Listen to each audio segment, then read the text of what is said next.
Hello guys, welcome back to my channel. അപ്പോൾ ഇതെൻ്റെ first video ആണ്. അപ്പോൾ ഞാൻ അതിൽ നിങ്ങൾക്ക് പറഞ്ഞുതരാൻ പോകുന്നത് ഹൗ ടു ബൂസ്റ്റ് കോൺഫിഡൻസ്. നമ്മൾ കോൺഫിഡൻസ് എങ്ങനെ കൂട്ടാനാണ്.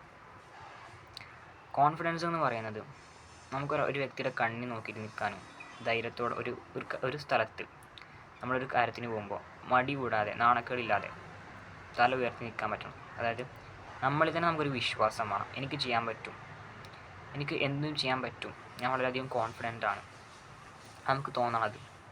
നമുക്ക് പേടിയാൻ പാടില്ല. That's confidence. കോൺഫിഡൻസ് എങ്ങനെ ബിൽഡ് ചെയ്യാന്ന് വെച്ച് കഴിഞ്ഞാൽ, ഇപ്പോൾ നമുക്കൊരു ലക്ഷ്യമുണ്ട്. ആ ഒരു ലക്ഷ്യം ഉണ്ടെന്ന് നമ്മൾ ആലോചിക്കുമ്പോൾ തന്നെ നമുക്കൊരു കോൺഫിഡൻ്റ് ആയി.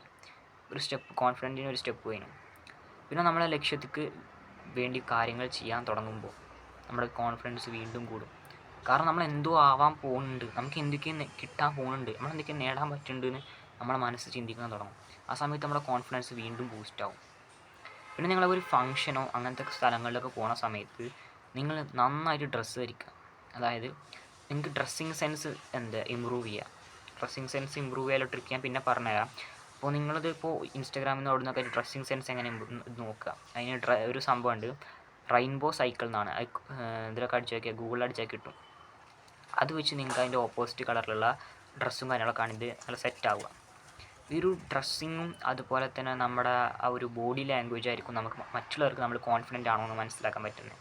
നമ്മൾ കോൺഫിഡൻ്റ് ആയിട്ട് തോന്നുന്നുണ്ടെങ്കിൽ നമ്മൾ ഫംഗ്ഷൻ പോകുമ്പോൾ നമ്മുടെ ഡ്രസ്സ് നമുക്ക് വെല്ലായിട്ട് തോന്നണം, നല്ലൊരു ഫീൽ തോന്നിപ്പിക്കണം. That's confidence. അങ്ങനെ കോൺഫിഡൻസ് നമുക്ക് വരും. നല്ല പോസ്റ്റേഴ്സ് ചെയ്യുക. അതായത് നമ്മൾ ഓരോരോ ഇതിൽ ഇങ്ങനെയൊക്കെ പിടിക്കൂലേ, അതുപോലെയൊക്കെ ഓരോരോ പ്രവൃത്തികൾ, ഒരു പോസ്റ്റേഴ്സ് ഉണ്ടാകും. ആ ഒരു പോസ്റ്റേഴ്സിനെ നമ്മൾ ചെയ്ത് നോക്കുമ്പോൾ തന്നെ നമുക്ക് കോൺഫിഡൻസ് ഇമ്പ്രൂവ് ആകും. പിന്നെ ഞാനൊരു സംഭവം കേട്ടിട്ടുണ്ട്, ഈ ഒരു നിക്കോള ടെസ്ല തൻ്റെ ജീവിതകാലത്ത് കാലുകൊണ്ട് എന്തൊക്കെയോ ഒരു എക്സസൈസ് കാര്യങ്ങളൊക്കെ ചെയ്തിട്ടുണ്ടായിരുന്നു.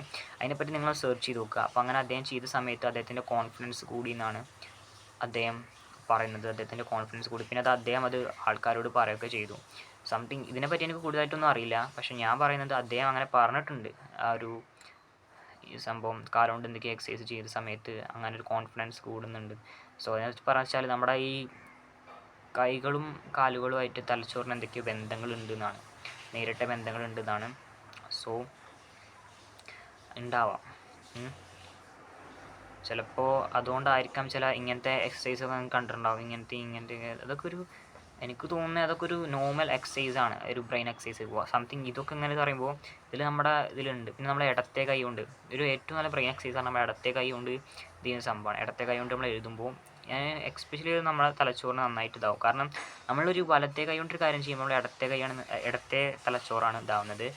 ആൻഡ് നമ്മൾ ഇടത്തെ കൈ കൊണ്ട് ചെയ്യുമ്പോൾ നമ്മുടെ വലത്തെ തലച്ചോറാണ് ആക്റ്റീവ് ആകുന്നത്. നമ്മുടെ വലത്തെ തലച്ചോറ് ഇമോഷണലാണ്, ആൻഡ് നമ്മുടെ ഇടത്തെ തലച്ചോറ് ലോജിക്കലാണ്. സോ ഇത് രണ്ടും വെച്ചിട്ടാണ് നമ്മുടെ ഡിസിഷൻസും കാര്യങ്ങളൊക്കെ നമ്മൾ എടുക്കുന്നത്. ലൈഫിൽ ഏറ്റവും കൂടുതൽ വേണ്ട വെച്ചാൽ ഡിസിഷൻ മേക്കിംഗ് സ്കില്ലാണ്. നമ്മളൊരു കാര്യം ചെയ്യാൻ പോകുമ്പോഴോ അല്ല എന്തെങ്കിലും ലൈഫ് ലോങ് മൊത്തത്തിൽ നമുക്ക് ഡിസിഷൻ എടുക്കാനുള്ള കഴിവ് നല്ല രീതിക്ക് ഉണ്ടാവണം. കാരണം നമ്മൾ എടുക്കുന്ന തെറ്റായ ഡിസിഷൻസ് നമ്മൾ പല ചതിക്കുഴികളിൽ എത്തിക്കും. അതുകൊണ്ട് ഡിസിഷൻ മേക്കിംഗ് സ്കിൽ അത് വളരെ ഇമ്പോർട്ടൻ്റ് ആണ്. അതിനെക്കുറിച്ചൊരു അടുത്ത വീഡിയോ ഞാൻ പറയും, എന്താണ് ഡിസിഷൻ മേക്കിംഗ് സ്കിൽ, അതെങ്ങനെ നമുക്ക് ഉണ്ടാക്കിയെടുക്കാൻ പറ്റുന്നു. സോ ഇപ്പോൾ വീഡിയോ കാണുന്ന എല്ലാവരും വീഡിയോ ലൈക്ക് ചെയ്യുക, ഷെയർ ചെയ്യുക, സബ്സ്ക്രൈബ് ചെയ്യുക.